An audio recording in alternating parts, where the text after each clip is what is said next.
Question, qu'est-ce qu'elles veulent les femmes?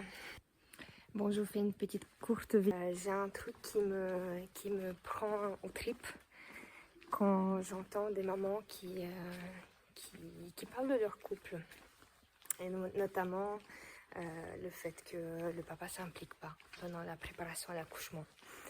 Et puis, à contrario, en postpartum, j'en ai beaucoup qui se divisent, qui se disputent, qui ne sont pas sur la même longueur d'onde. Il y a une pression énorme, des burn-out, vraiment des dépressions. La maman, elle fait tout ce qu'elle peut, mais elle se sent jugée et pas accompagnée par qui que ce soit. En fait, elle est à bout, elle ne dort pas, elle fait tout ce qu'elle peut. Et au final, en fait, tout retombe sur elle parce que si son bébé ne dort pas assez, c'est sa faute. S'il ne mange pas assez, c'est sa faute, etc. Il y a tellement d'injonctions. D'où la question, qu'est-ce qu'elles veulent les femmes? Alors à tous les maris, à tous les compagnons, les compagnes, les femmes ne sont pas compliquées. Elles veulent juste quelqu'un sur qui se reposer. Et c'est pour ça que c'est très intéressant, d'ailleurs c'est primordial, avant même de concevoir un bébé, parlez de vos besoins, communiquez, dites-vous qu'est-ce qui est important l'un pour l'autre. Prenez le temps de connecter, prenez le temps de vous découvrir, prenez le temps de donner vraiment des cadres. Qu'est-ce qu'on fait si il se passe ça ou ça ou ça?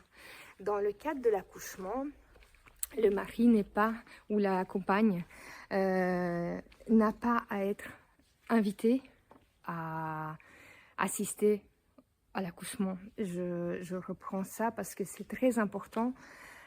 Vous êtes acteur principal de ce qui va se passer. Vous êtes son pilier, son roc. Pour être son roc, vous devez savoir par quoi elle va passer, de quoi elle a besoin. Quelles sont les étapes, quel est le processus qu'elle va traverser pour donner naissance et renaître elle-même. Et en fait, par la même occasion, vous allez naître avec elle. Parce que le couple, ce n'est pas juste une entité à deux et chacun fait de sa vie de son côté. C'est vraiment regarder dans la même direction. C'est vraiment ressentir, être... C'est une faculté, en fait, de... simplement se mettre à la place de l'autre, mais en plus, c'est une synchronisation profonde. Je ressens la même chose que mon partenaire. Et en ressentant la même chose, on sécrète les mêmes hormones.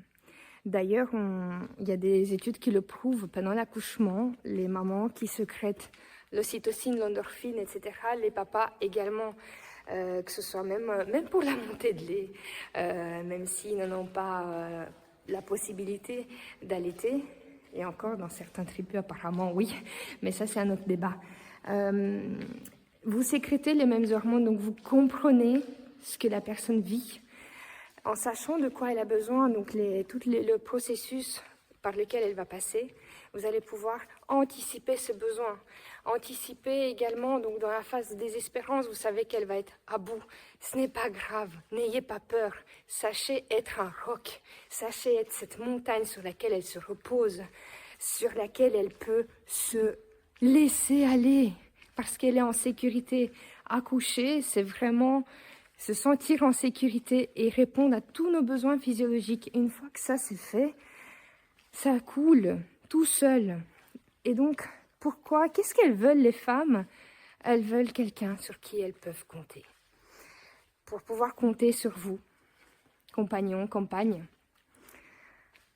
Sachez que c'est une responsabilité. Et si vous voulez la prendre, elle vous sera rendue au centuple. Parce que c'est dans ces moments-là, c'est dans les moments les plus difficiles dans la vie qu'on crée les plus belles fondations, les plus belles, les plus solides, les liens les plus solides. Et quand vient le temps, parce que l'accouchement n'est qu'un moment, j'aime bien dire ça, mais aux parents que j'accompagne, c'est la première page du livre qu'ils écrivent. Et la suite des chapitres, elle sera donnée par ce tempo-là. Comment vous créez votre couple? quelle est votre communication, votre symbiose, votre bloc en fait. C'est un peu nous deux contre le monde entier. On n'a pas besoin d'être contre le monde entier, on s'en fout. Mais c'est clairement ça. Si la famille a besoin de donner son avis sur comment poser ou pas son bébé, le prendre ou non dans les bras, lui donner à manger, lui donner à boire, lui faire quoi que ce soit, en fait, vous êtes là à deux.